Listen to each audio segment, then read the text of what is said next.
ఎందుకు మనం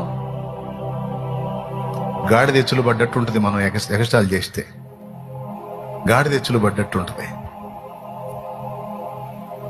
యెరూషలేము యాత్ర యేసయ్య చేసిన మరుసటి రోజు ఆ గాడిద పిల్ల ఊళ్ళోకి వచ్చి మిగిలిన గాడిదలతో చెబుతుందంట, నిన్న చూసావా నాకు ఎంత వైభోగం జరిగిందో, అస్సలు నేను వస్తుంటే నా కాళ్ళ కింద జనాలు ఖర్జూరపు మట్టలు వాళ్ళ వస్త్రాలు వేశారు నా కాళ్ళ కింద, వాటి మీదగా నడుచుకుంటూ పోయా, నా వైభోగం నా భోగం చూసారా అన్నాడు. అప్పుడు వాళ్ళ అమ్మగాడిది వచ్చి చెప్పిందంట, ఈరోజు పోవే అన్నట్ట. నిన్న పోయావు ఖర్జూరం మట్టలు వస్త్రాలు వేశారుగా, ఈరోజు పోవే అన్నట్ట.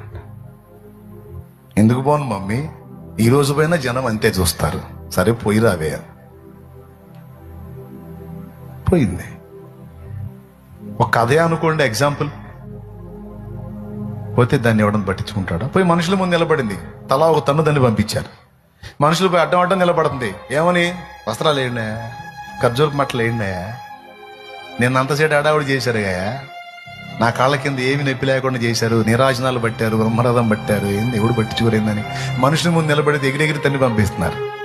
నిన్నేమో వస్త్రాలు, ఖర్జూరపు మట్టలు, స్వాగతాలు, జయధ్వానాలు, ఘనతలు, ఈరోజు పోతేనేమో తన్నులు. మళ్ళీ తల్లి దగ్గరికి వచ్చింది.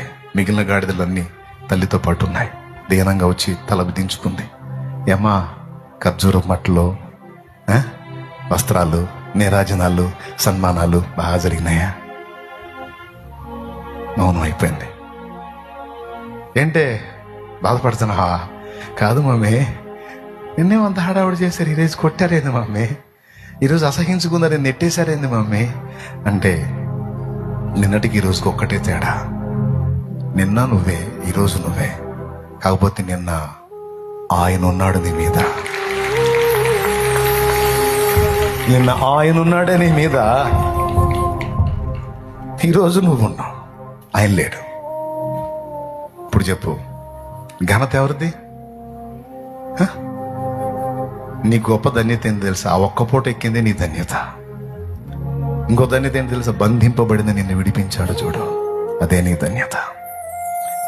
ఎవరో వాడని నిన్ను వాడుకున్నాడు చూడు, ఎవరో పట్టించుకొని నిన్ను పట్టించుకున్నాడు చూడు, ఎవరో ఎన్నిక చేయని నిన్ను, వర్ణించబడిన నిన్ను, కట్టబడిన నిన్ను గుర్తించి పిలిచి విడిపించి తెప్పించి నీ మీద కూర్చున్నాడు చూడు, నీ జీవితం మొత్తానికి సరిపోయింది.